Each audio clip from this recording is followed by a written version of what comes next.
Nuevamente, buenas noches. Bienvenidos a esta nueva edición de Coloqueo, la número 147. Los coloqueos son conferencias en línea que se coordinan desde el Instituto de Cultura Puertorriqueña y tienen como propósito el discutir sobre temas culturales de Puerto Rico y el Caribe. Hoy hablaremos sobre Puerto Rico en el 500 con Luis Burset, Kevin Rupiza Rodríguez, José Orlando Suet y José Rigao. Sin más, pasamos a nuestros invitados. José Orlando, podemos comenzar. Saludos, ¿qué tal a todos? Muy buenas tardes, noches. Eso seguramente está debatible si es tarde o noche, pero ya son las 7, así que yo me suscribo a buenas noches. Antes que todo, pues no quiero perder la oportunidad de agradecerle al Instituto de Cultura la oportunidad de permitir que nos conectemos, que estemos conectados durante la noche de hoy a este espacio que ya comentaba con el colega y amigo Pablo, de la cantidad de programas que se han transmitido, y es un honor formar parte de esta sección, máxime cuando se trata de difundir lo que es el trabajo investigativo que se hace en Puerto Rico. No voy a perder más tiempo, voy a tener una intervención en la que primero voy a hablar un poco de lo que fue el contexto del proyecto, bien breve en ese sentido, y después hablar de los invitados, de los autores del libro que hoy están con nosotros. Uno todavía no se ha conectado, pero como quiero lo voy a presentar. Pues de primera instancia, y aprovechando que estamos grabando, quiero decir que esto es un proyecto que si sobrevivió a María, a terremotos y a pandemias, sin duda alguna tiene todos los méritos para estar aquí presente.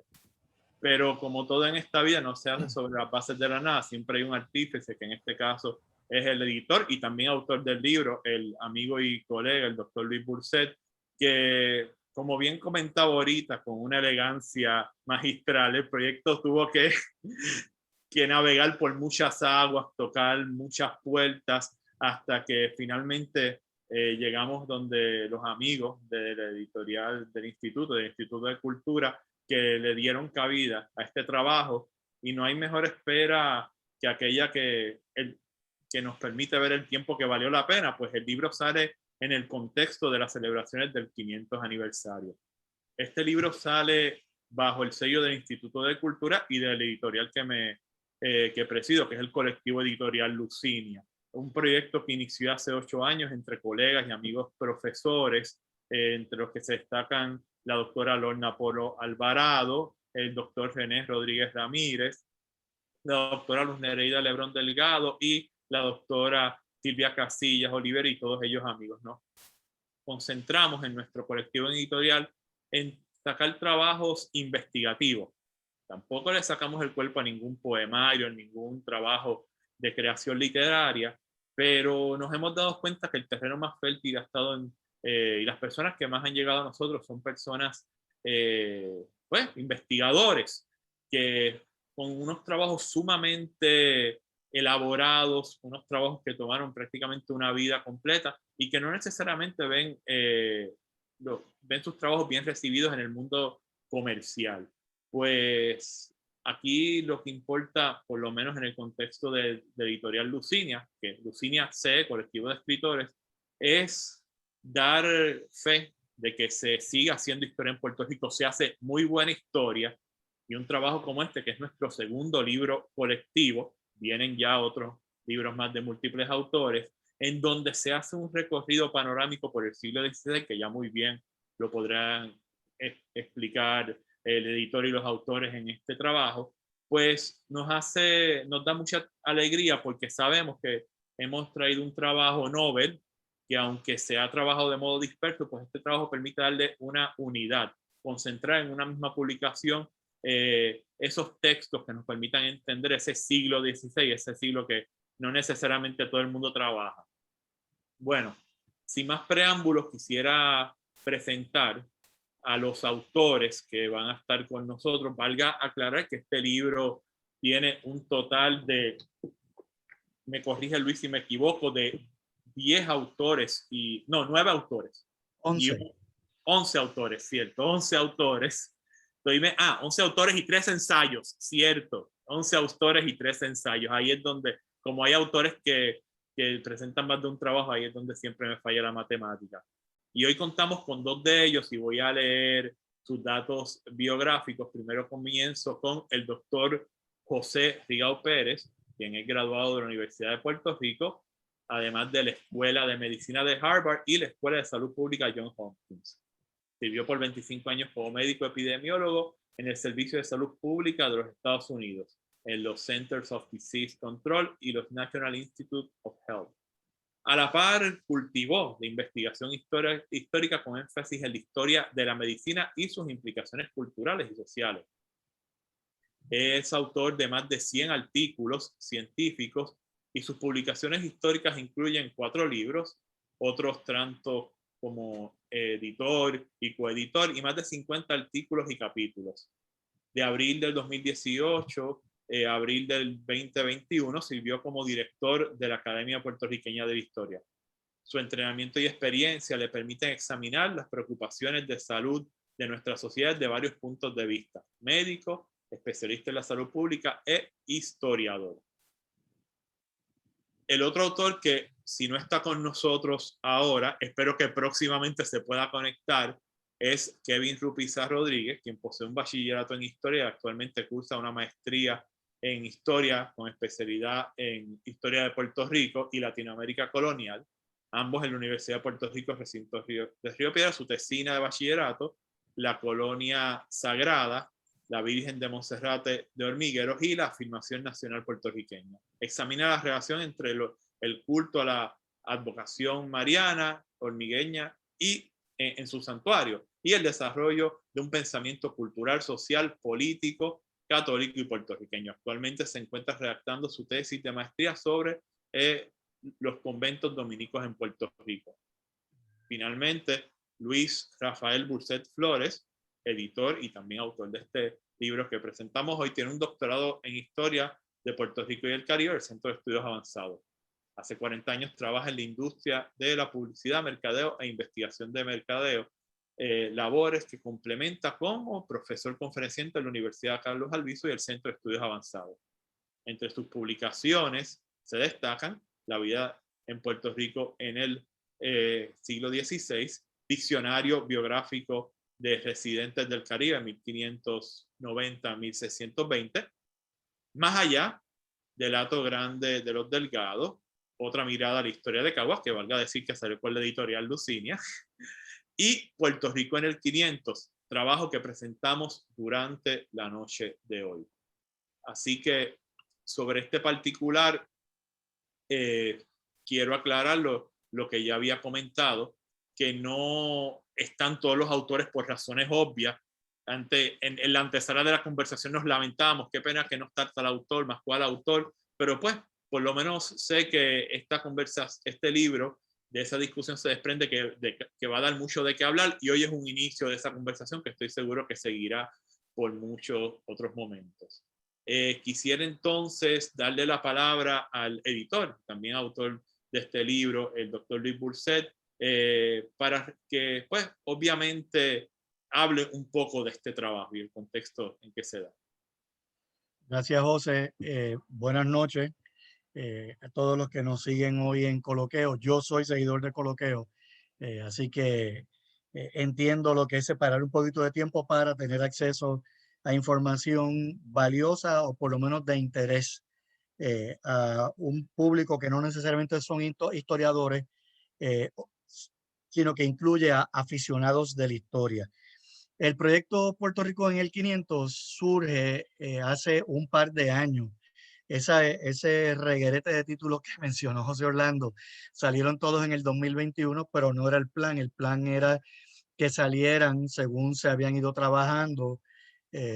Unos empezaban en el 2017. El más reciente era La vida en Puerto Rico en el 16, que sí salía para el 2021, pero lamentablemente la pandemia y otros factores que uno no controla, como el volumen de trabajo que tiene una editorial, como fue el caso del Archivo General de la Nación en la República Dominicana, donde un trabajo del 2017 pues salió ahora en el 2021. Pero la vida en Puerto Rico en el 500 surge hace 2 años eh, separado en un principio de toda esta celebración, todo este entusiasmo que ha generado por el periodo, la celebración de los 500 años del traslado de Caparra, la villa de Caparra, a la isleta de San Juan, que hablamos del 2021. El doctor Francisco Moscoso ha publicado un libro, como todos los que publica, sumamente documentado, donde él presenta una carta donde se habla concretamente de la fecha en que se terminó, que era el 1522. ¿Verdad? Pero estamos celebrando, hay diferentes maneras de ver esto. Hablando con el arquitecto Carlos Rubio, él celebra la intención de mudar, ¿verdad? Así que el 1522, hola Kevin, bienvenido. 1521, pues es la fecha que estamos celebrando. ¿Por qué el siglo XVI antes de la celebración de la mudanza? Yo soy pupilo de la doctora Elsa Gelpi Báez. Elsa es una de las autoras que honra este trabajo. Aquí hay un listado de 11 autores que, como dicen en Castilla la Vieja, son heavy hitters, son autoridades en los diferentes campos que trabajan. El doctor Rigao es sumamente modesto, pero la salud, historia de la salud en Puerto Rico, pensando, a pesar de que él dice que él no había trabajado el 16 antes, si alguien podía trabajar la salud en el siglo XVI era el doctor Rigao, a quien contacté al principio. Me dijo que no, me volvió a decir que no como 2 o 3 veces, pero finalmente es parte de este listado de lujo de autores. Cuando se concibe el proyecto de Puerto Rico en el 500, lo que yo estaba buscando era ofrecer a los lectores, de nuevo, no solamente historiadores, también aficionados de la historia, una mirada panorámica al siglo XVI. A mí me decepciona y me entristece cuando yo oigo historiadores, personas relacionadas al quehacer histórico, que hablan del 16 como que no ha pasado nada. El 17, en el 18, eso fue de que se empezó a formar la identidad puertorriqueña, y todo eso es falso, todo eso es incorrecto. Cuando usted se mete en la literatura, en documentación primaria, en documentos de archivo del siglo XVI, usted siente que se está formando esa piedra angular sobre la cual va a ser posible los eventos del 17, del 18 y hasta el 19. Las facciones que vemos en el 19 tienen su principio en el 16. De hecho, se reconoce, ¿verdad? A uno de los Ponce de León, a Juan Troche Ponce de León, o también conocido como Juan Ponce de León II, hablar de su patria. No es el primero en ese periodo que habla de patria, ¿verdad? Hernando Ortiz de Montejo, que era teniente de gobernador en Cuba cuando vino a Puerto Rico, también habla de su patria. Alejandro Tapia Rivera hablaba de su patria. Él decía que Puerto Rico era su país, pero España era su patria, ¿verdad? Que son conceptos también que a veces sacamos un poquito de contexto. Pero mirando al 16, quisimos abordar temas que hoy, en el siglo XXI, son temas importantes. Así, la salud, importantísimo. Puerto Rico tiene una prevalencia e incidencia de condiciones de salud únicas en el mundo por el fenómeno de la endogamia. Entre ellas está, por ejemplo, el albinismo. Y hay un tipo de albinismo bien particular que se da en Puerto Rico por ese matrimonio que nosotros conocemos comúnmente como primos. Por eso era bien importante incluir la salud. Yo hice un ensayo que había trabajado para el centro, cuando era estudiante del centro, sobre el desarrollo socioeconómico de los indígenas en el Caribe, porque tenemos que reconocer que el siglo XVI es un siglo español, para Puerto Rico es un siglo español, como después se habló del siglo americano, ¿verdad? Después de la invasión. Pero el elemento indígena fue importante, estuvo presente y fue importante en las primeras décadas del 16. Los españoles no encuentran un vacío. Aquí había una sociedad, había una cultura, había una economía, ¿verdad?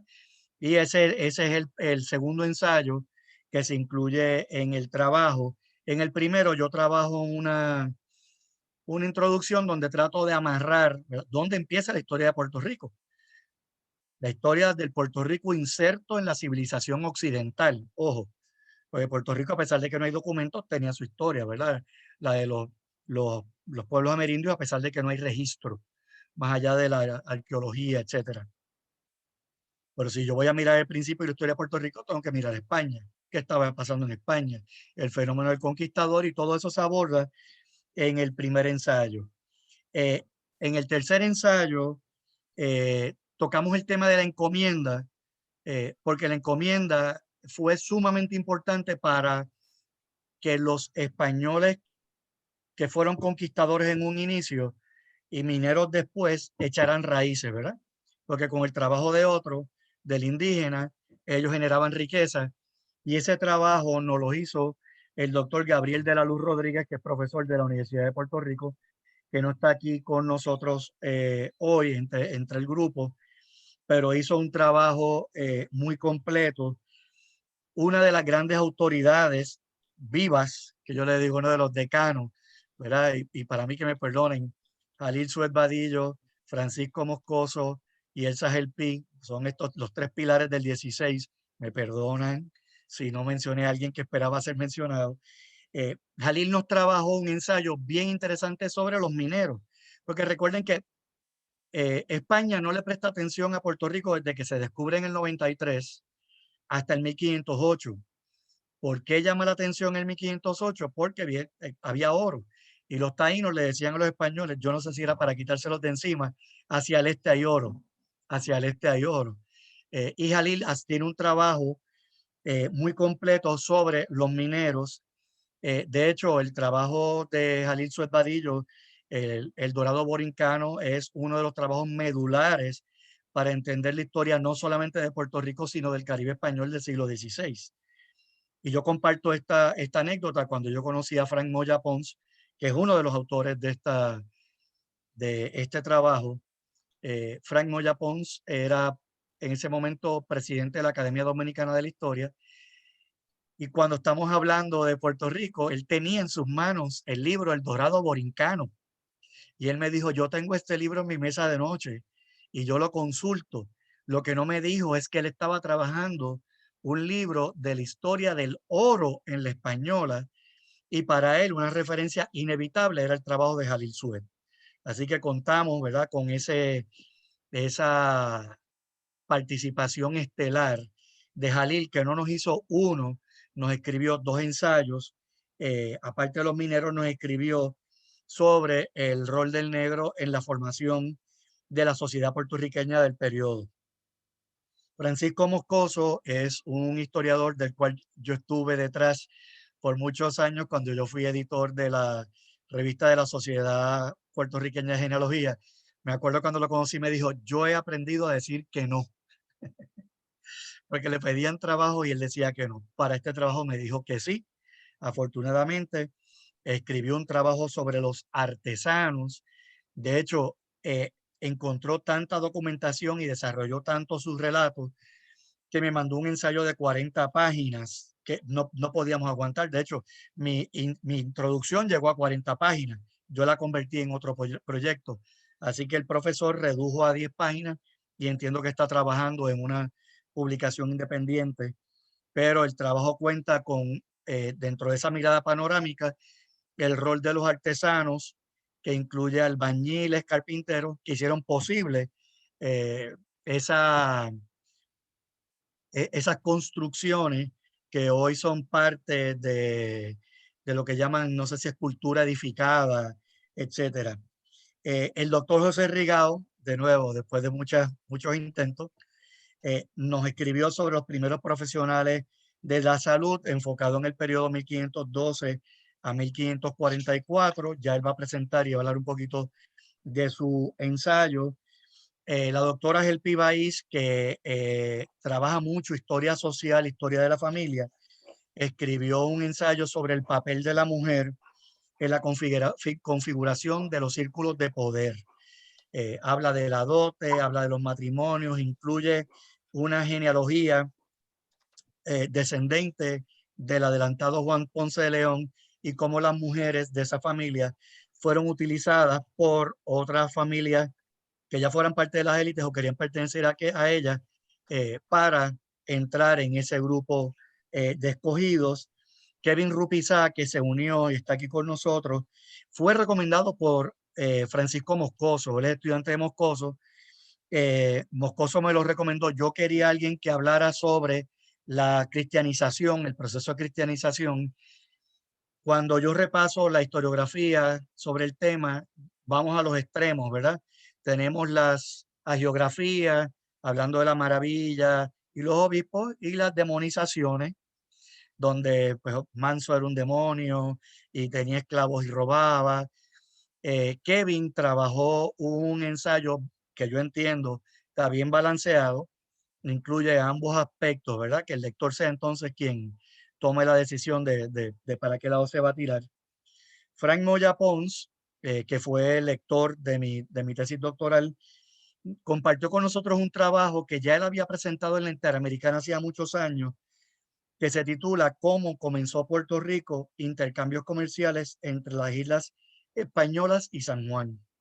Y ustedes se preguntarán, ¿cuál es la relevancia de eso? Cuando ustedes miran los documentos de la Real Hacienda de Puerto Rico, todo, señores y señoras, todo lo que llegaba a Puerto Rico venía por la española, hasta los caballos, hasta el casabe, la ropa, los instrumentos de labranza, las bateas para limpiar la arena del oro. Así que yo la llamo en mi ensayo de introducción, la española fue nuestra hermana mayor. Y para ese periodo, y no creo que exagero, podríamos hablar hasta de nuestra madre patria, porque la española jugó un rol extremadamente importante en la formalización de una estructura económica para la incipiente colonia de San Juan Bautista.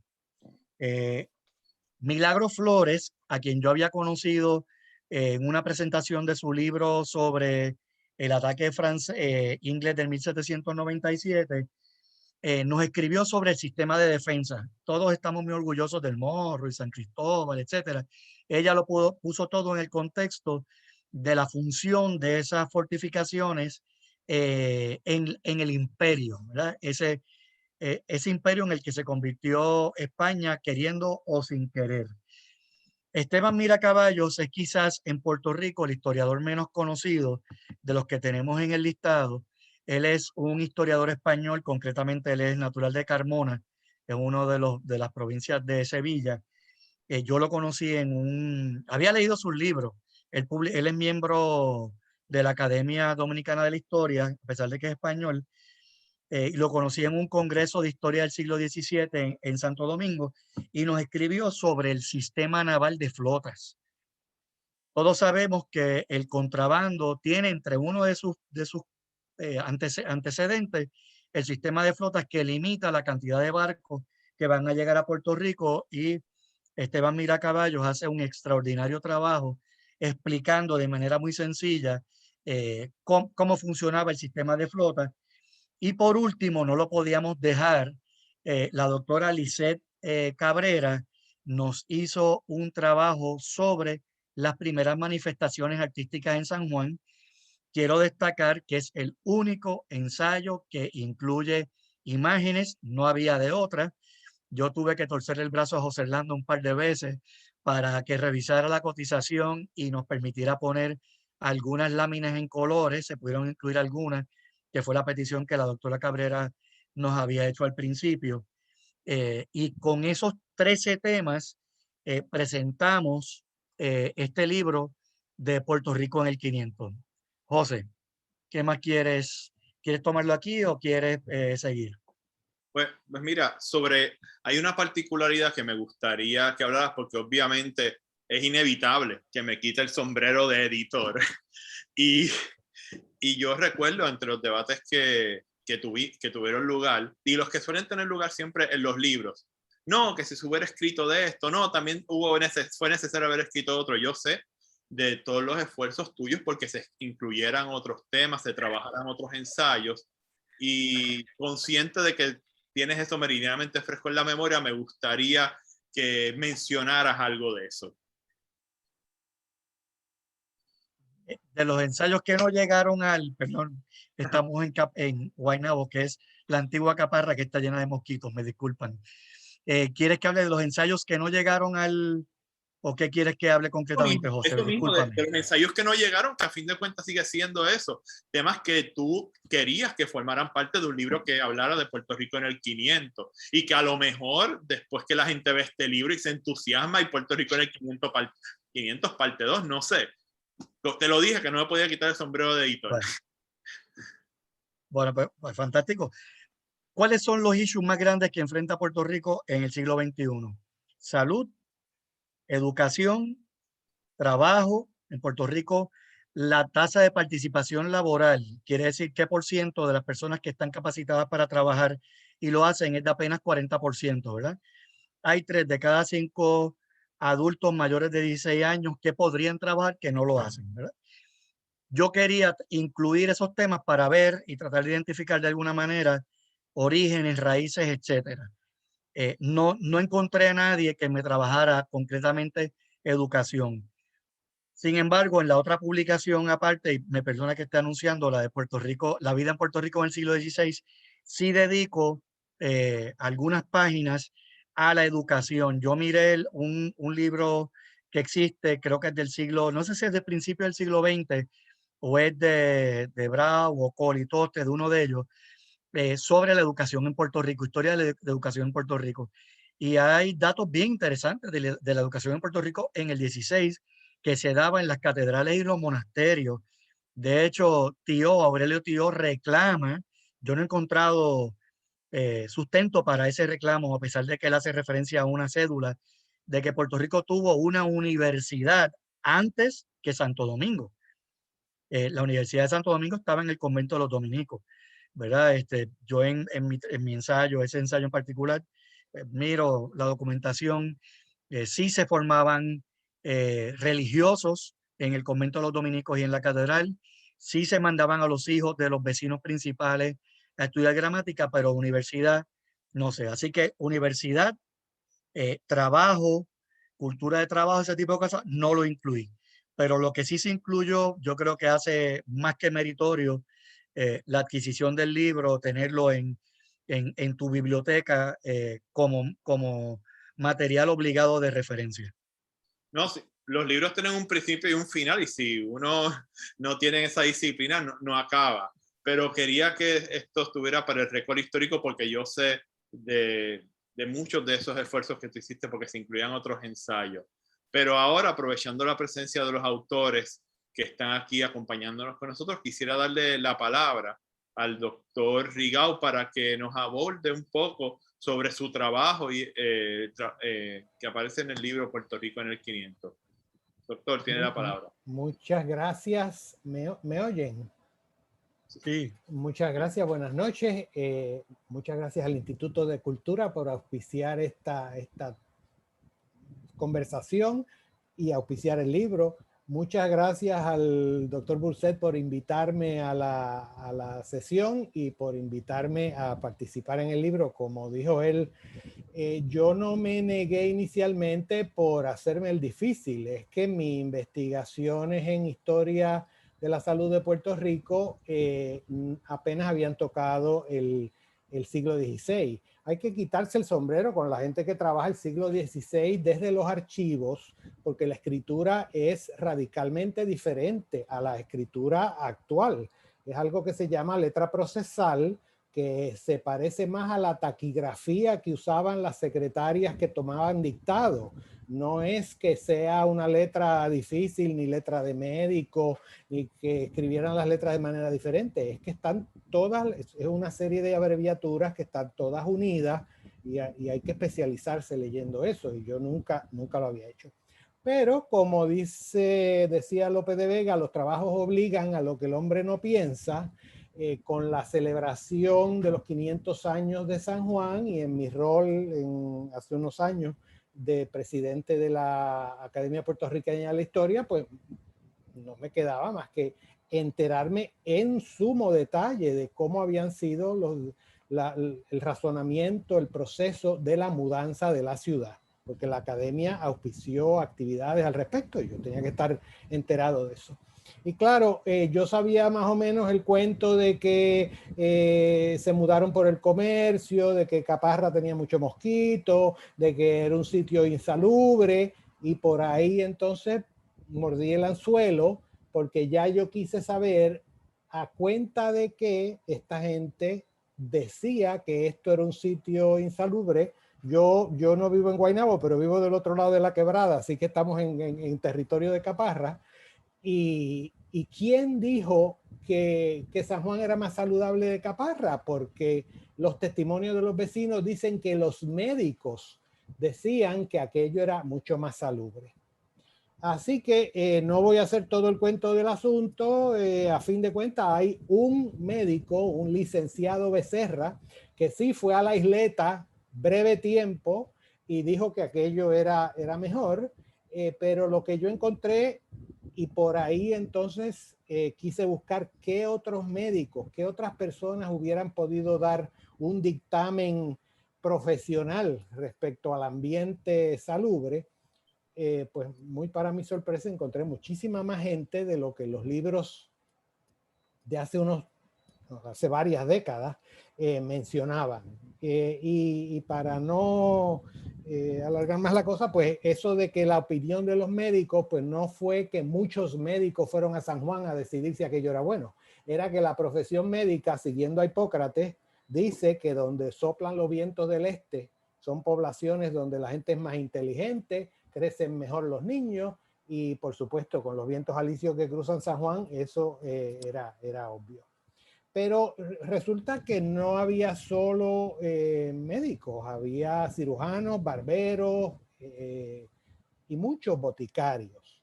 Pero quizá los que nos están oyendo quieran saber cómo uno aborda este tema si no sabe leer esa letra procesal. Yo ciertamente no fui a Sevilla a leer los archivos. Ahora se puede buscar mucho de esto a través de la computadora, pero todavía sale el documento en la letra procesal. No ha habido nadie que lo transcriba.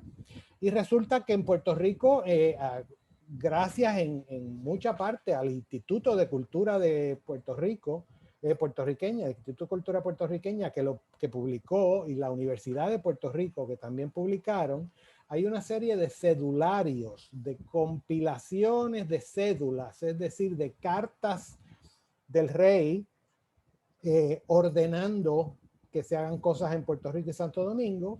Y también, y esto lo ha trabajado la Universidad de Puerto Rico, los documentos de la Real Hacienda de principios del siglo XVI, que son básicamente lo que ahora llamaríamos los informes de aduana que se estaba cobrando cuando entraban los barcos. Esos barcos que mencionó el doctor Burset, que muchos venían de Santo Domingo, y estos profesionales venían cargados de sus medicamentos, de sus equipos, de sus herramientas, algunos de sus libros.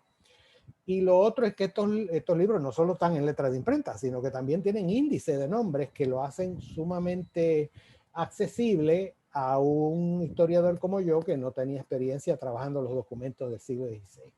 Y a base de eso, pues pude encontrar, como dije, aparecieron 7 médicos, 4 cirujanos, 5 barberos. Uno de ellos llega con todo un equipo que obviamente es para trabajos dentales, porque lo dice así mismo, y 14 boticarios. Esto es en los primeros básicamente 40 años de la colonización. No están todos a la vez. No es que hubiera 14 boticarios a la vez en Puerto Rico. Y lo único que sabemos de la mayoría de ellos es de estos informes de aduana. Es que entraron con un equipo y los boticarios son víctimas, si quiere decir fácil, de aduana, porque llegan cargados de medicamentos, de redomas, de potes, de plantas, de minerales. Así que hay algo de sesgo en esto. Tiene que haber habido mucho más profesional. Los que entraron sin gran cosa que declarar, pues no salen en los libros. Los que se quedaron mucho tiempo y no entraron y salieron, pues no sabemos qué más hicieron.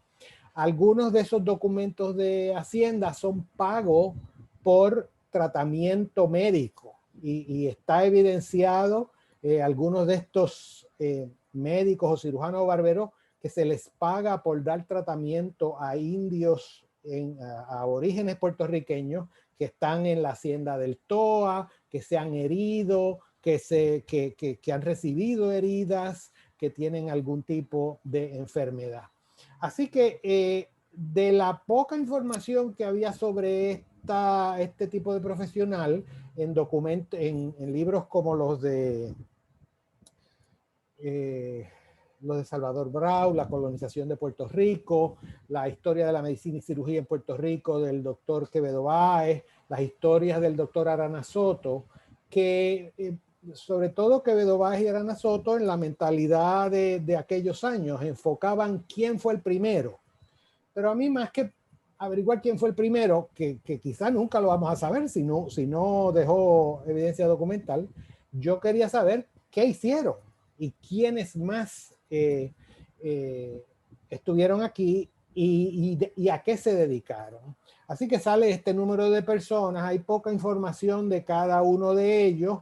Como dije, no están todos a la vez, así que hay épocas en que en todo Puerto Rico no hay un médico y se le pide a la corona que permita a los municipios asignar un estipendio a ver si atraen un médico a San Germán y otro a San Juan.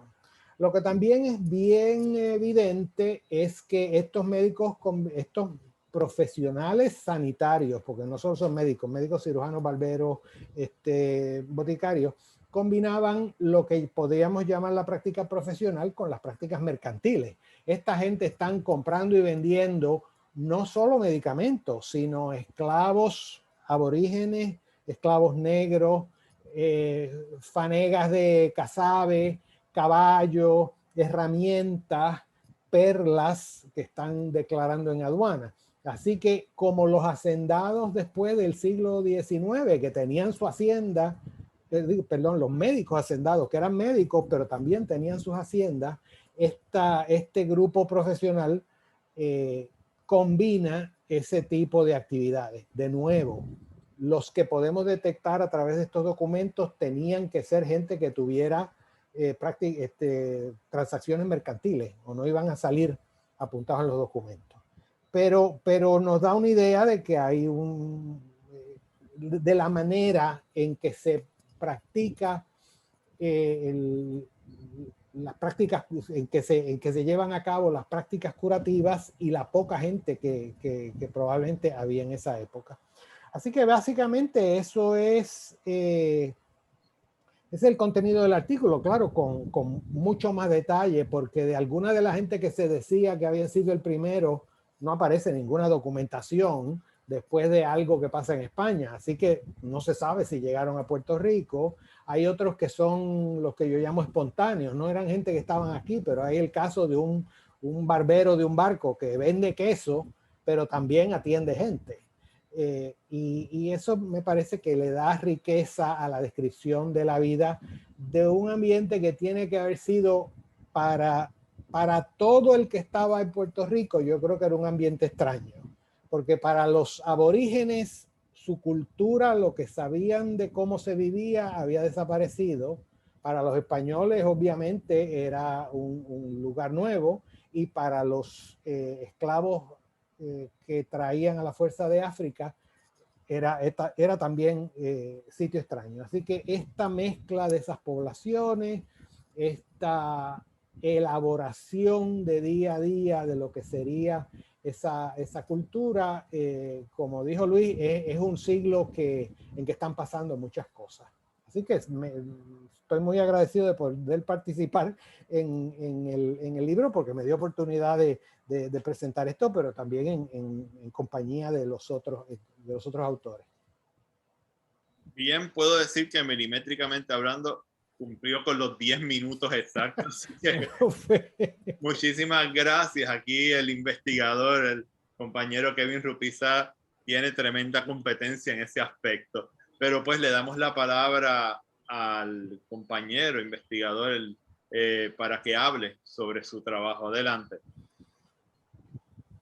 Saludos, buenas noches, compañeros. Pues este proyecto comenzó para mí en 2018, cuando mi profesor, el doctor Moscoso, me hace el acercamiento, ¿no?, para escribir sobre historia de la iglesia. En este proyecto, ¿verdad?, magistral que ha elaborado el doctor Pulset. Y fue para mí, ¿verdad?, esa primera incursión en escribir historia para publicar. Yo había entrado recientemente a la maestría en Río Piedra y fue pues ese primer momento, ¿no?, de esa primera oportunidad de poder escribir y publicar un ensayo. Para hablar de la historia de la iglesia en Puerto Rico en el siglo XVI, es bien importante tener en claro cuál era el papel de la iglesia, ¿no?, en España, sobre todo en los últimos 700 años del proceso de reconquista, antes, ¿verdad?, de la conquista americana por parte de España. En uno de mis, ¿verdad?, en la introducción de mi libro, y cito, expongo que el catolicismo español del siglo XV no es solo una religión y una institución, es una cosmovisión, una manera específica de entender el mundo en que viven e interactúan. De esto hablamos, ¿verdad?, cuando se usa el término cristiandad en el vocabulario de la historia y de la sociología, o Christendom en inglés. Hablamos de esta cristiandad, de este sentido y de esta visión del cristianismo, en este caso católico, como una visión política, social, económica, que permea todo aspecto de la sociedad en que es partícipe y que nutre esta religión. En el caso de las Antillas, ¿no?, obviamente sabemos que llegan los clérigos muy temprano, la visión de conquista y la visión, ¿no?, de enclave comercial que ya viene desde Cristóbal Colón, pues también traía consigo la evangelización, ¿no?, la expansión del cristianismo. Y en eso, pues Cristóbal Colón también tenía una visión, ¿no?, de recaudar oro, ¿no?, para donar a Jerusalén, para las causas de las cruzadas, etcétera. Y la primera evidencia, ¿no?, que existe hoy arqueológicamente, la primera iglesia construida en América, la iglesia de la Isabela, al norte de la Española, y posteriormente, ¿no?, mientras va bajando esos enclaves y esas fortificaciones hasta que en 1496 el hermano de Cristóbal Colón, Bartolomé Colón, funda la ciudad de Santo Domingo. Ya temprano, ¿no?, en ese proceso de la conquista e incluso en la reconquista tardía, previo a la conquista de Granada, en 1492, los reyes católicos, y en especial Fernando VI de Aragón, o Fernando el Católico, ya buscaba negociar con el Papa, que era el valenciano Alejandro VI, conocido como Rodrigo de Borgia. Buscaba negociar el cómo iba a operar, ¿no?, la iglesia en América, y tanto estuvo, ¿no?, por muchísimos años, desde 1492, en 1504, entonces consiguió el Real Patronato que tanto deseaba, que era que él, pues, el rey tendría potestad de nombrar obispos y de nombrar otros puestos eclesiásticos, y el Papa solamente, pues, confirmaría de esa terna que él enviaría de 2 o 3 obispos, él confirmaría uno. Y erigió las 3 primeras diócesis de América, que en 1504, al ser la española el único, ¿verdad?, la única isla y la única posesión donde había población española, pues se pensó que esas primeras 3 diócesis debían ser, pues, en la española.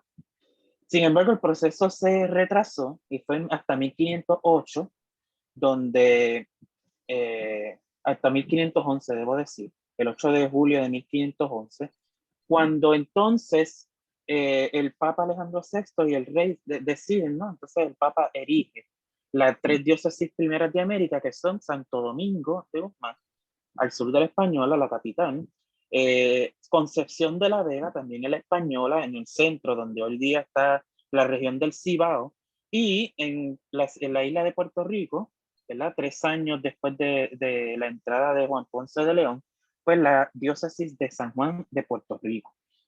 Para estos puestos, claramente, como el rey tiene potestad de nombrar a los obispos que regirían estas diócesis, para las tres escogieron clérigos claves que ellos conocían, que ellos sabían quién eran, ya, aunque ya la reina Isabel había fallecido, ¿no? Pero que era muy cercano al círculo de los reyes católicos.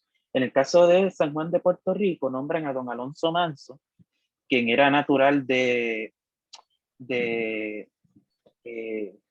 no recuerdo si era Becerril de Campos, si no me equivoco. Becerril de Campos. Becerril de Campos, en el área de Palencia, que resulta la misma zona donde nació Juan Ponce de León. Y Alonso Manso estudia en Salamanca, que era obviamente la capital intelectual española, y fue capellán del príncipe Juan de Castilla, el alegado, ¿verdad? Y supuesto heredero a la corona española, pero que lamentablemente falleció en su juventud. Y luego Alonso Manso es nombrado rector, ¿no? de la Universidad de Salamanca, y también había estudiado en el famoso Colegio Mayor de San Bartolomé. Así que por su formación intelectual y por su cercanía al círculo, ¿no? de los reyes católicos, pues es uno de estos escogidos a ser uno de los primeros obispos de América. Es el primero que llega a América ya el 24 de diciembre de 1512, ya acercándose a la Navidad, llega a América, entonces a Puerto Rico. Y entonces es lógico entender esa impresión, ¿no? que se llevó el obispo Manso. Es imaginable al entrar a una población donde la llena de manglares, un lugar inhóspito, donde solo había una villa construida en materiales perecederos. Venir de los claustros de Salamanca a encontrarse con la villa de Caparra, pues tuvo que haber sido una impresión muy fuerte. De este comentario y de esta apreciación, lo que yo entiendo es que a pesar de todo lo malo que pudo haber hecho, todo lo equivocado que pudo haber estado Manso en algunas de sus decisiones, en algunas de sus posturas, es que me parece sumamente increíble y sumamente loable pues, que haya decidido quedarse, ¿no? Por varios años en la isla, desde 1511 hasta 1515, ¿no? Que surge esta oportunidad de irse a España, luego de lo que vamos a hablar pronto, de los repartimientos. El obispo tenía entonces en España una posición, ¿verdad? Y en el resto de la Europa feudal, una posición sumamente importante dentro de este ideal y de esta cristiandad, más allá de la religión, de esta visión sociopolítica. Entonces Manso se va a encontrar en una colonia, con una isla donde existe una villa realmente pobre, donde hay que comenzar a construir una estructura eclesiástica desde cero. Y aunque existían clérigos antes de la llegada de Manso, tenemos ya a 2 clérigos en cada una de las villas, antes de que llegara Manso a asumir la mitra episcopal.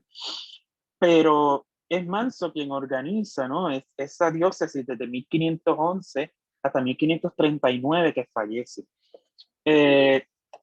Y en 1512 entonces viaja, y a través de los documentos de la Real Hacienda de Puerto Rico que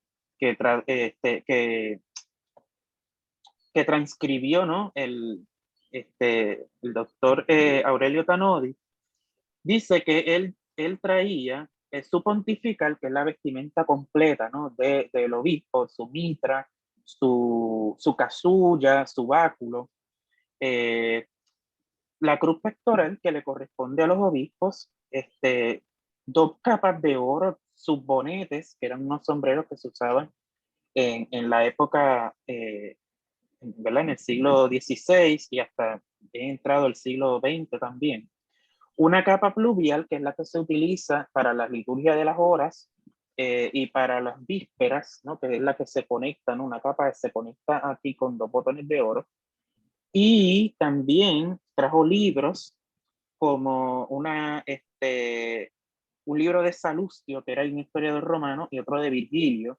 Trajo un salterio, ¿no? Que es este libro que compone los salmos, evangelios, epístolas, la Pasio María o la Pasión de María, un vocabulario y varios libros de oraciones, misales, entre otros.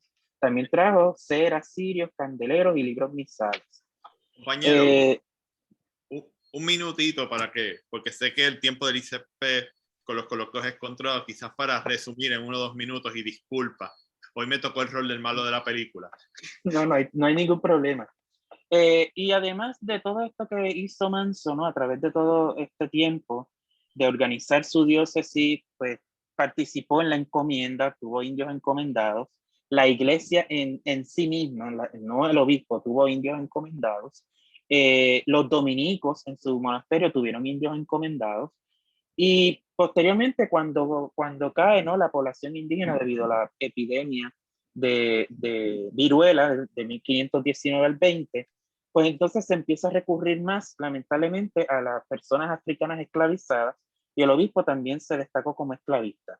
En la minería del oro también participó, sacó su buena tajada de oro sacado de las minas.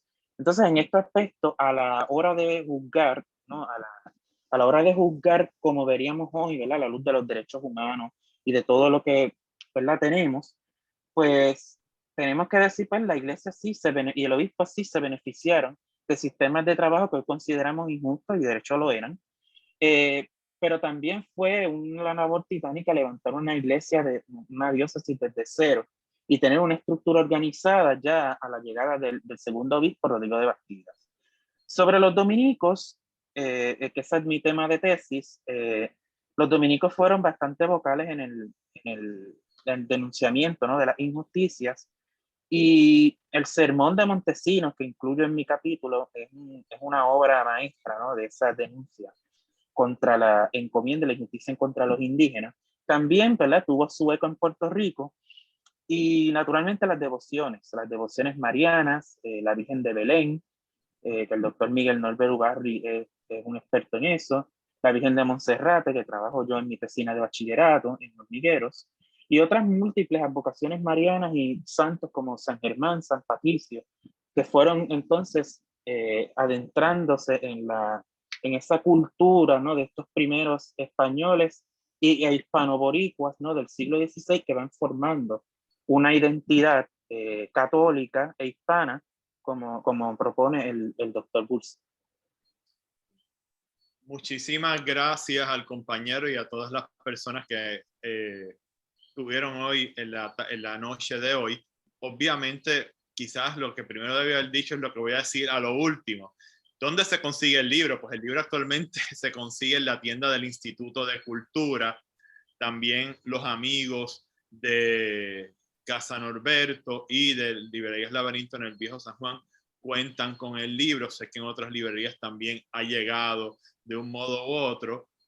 La diáspora boricua, que cada día crece más, también puede conseguir el libro estoy seguro que mediante los amigos del libro 787, que suelen nutrirse de los libros de las librerías puertorriqueñas, y sé que Norberto, la librería Instituto de Cultura y Laberinto también tienen esas facilidades. Así que es un trabajo importante, se da en el contexto de los 500 años de la ciudad de San Juan, y el mejor resumen que pudo dar Luis para el libro, no el mejor resumen, pero por lo menos para mí, es que el libro está lleno de cuartos bates, de profesores e investigadores de primer orden, especialistas en su área, que compartieron esas especialidades y las integraron en un libro que entiendo yo que ahora va a ser el libro del siglo XVI, ese periodo que a veces daba dificultad cómo trabajarlo en algunas clases, pues podré decir, pues miren, no se compliquen mucho, en vez del artículo de la revista X o la revista Y, pues ya tienen una buena compilación de trabajos aquí en el libro Puerto Rico en el 500. No sé si hay algo de cierre que quiera decir el compañero Pablo Crespo del Instituto de Cultura. Sí, saludos, José Orlando Suez nuevamente. Nada, les quiero agradecer de parte del Instituto de Cultura, excelente exposición. Al doctor José Rigao, a Luis Burset y al compañero Kevin Rupiza. Pues gracias por toda esta información que nos han brindado. Próximamente, el 16 de septiembre, estaremos realizando la presentación desde la tienda del ICP en el Viejo San Juan. En los próximos días estaremos dando más detalles sobre ese evento, que va a ser un evento híbrido donde las personas van a poder asistir y a la misma vez lo estaremos transmitiendo. Sin más, nuevamente le agradezco a ustedes por su participación esta noche y agradezco a nuestro público recordándole que cada martes y jueves a las 7 de la noche tenemos un nuevo coloquio. Muchas gracias y buenas noches. Buenas noches. Gracias a todos. Buenas noches. Buenas noches. Gracias.